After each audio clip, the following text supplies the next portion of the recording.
You guys ready for a paint hot take? Most of the time, your paint didn't actually fail. Your surface prep did. Meaning you probably didn't prep correctly.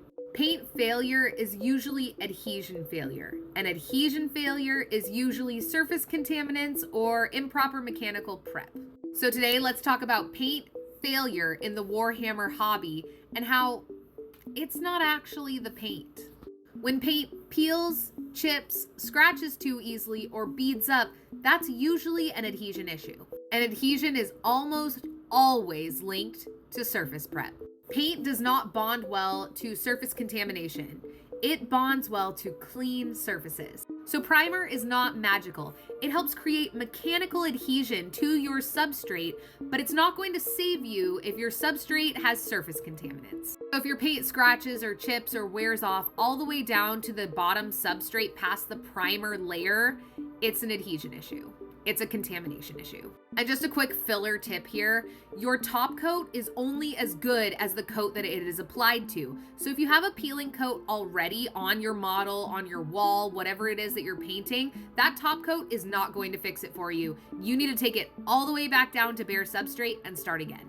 If your paint chips in layers, that is a recoat timing issue, meaning that the paint did not get a chance to cure fully before you put the next layer of paint on.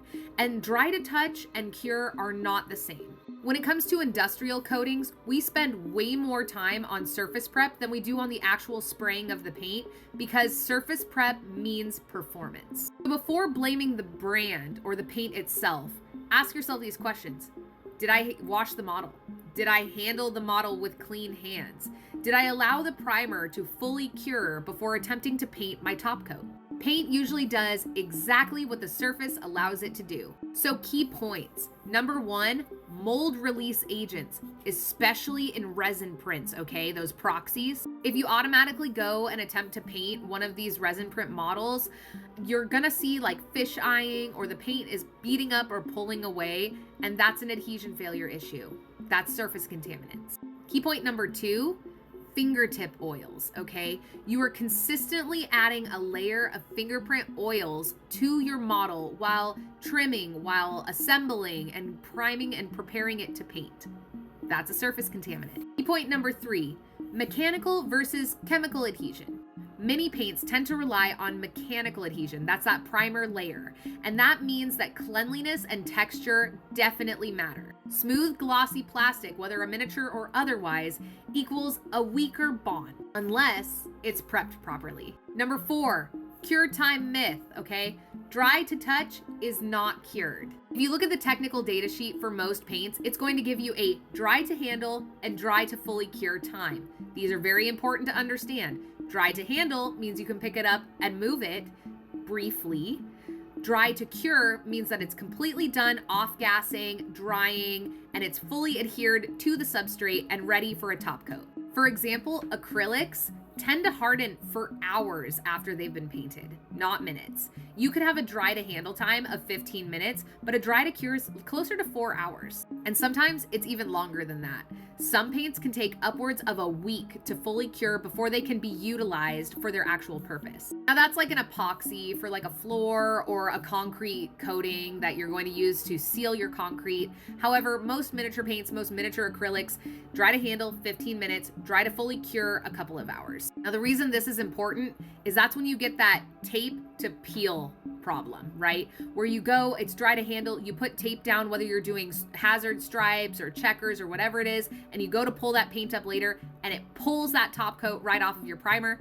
That's because the paint wasn't fully cured. So most of the time the tape should not pull up your paint at all. If it does, that is because the paint is not fully cured, not because the tape is so strong that it's just ripping the paint right off your model. So remember, paint failure is typically process failure. And if you're unsure on how to prep your substrate properly for painting, feel free to send me a message. As for how surface prep goes in general, you want a clean substrate, right? You want to wipe off finger oils. You want to make sure it's not dusty. Make sure there's no cat hair on it, you guys. I see that a lot. Okay, let's try to get rid of the cat hair before we put our layers of paint on, okay? I've done it too, but let's make sure we're paying attention. 3D printed models especially, I always recommend that once you get them assembled, rinsing them off with warm water to get any surface contaminants off. You're going to see that primarily in those 3D printed models, and I know a lot of you have had struggles with trying to get your primer to adhere or your paint to adhere specifically to resin prints, and that is because of the chemicals used in the curing process of 3D printing. And I know a lot of us are like really excited and ready to get to painting our models once they're fully assembled, right? I totally understand. I get that it's just another step. It's just a longer process. But at the end of the day, it's a lot less of a headache and you're going to have much more beautiful paint jobs every single time. Regardless of how long it takes to prep your model properly to get the appropriate paint job so that your paint adheres properly, it takes a lot less time than having to redo it all over again. And that's it for today's Orky Learnin'. Thanks so much for watching. Hope this helps.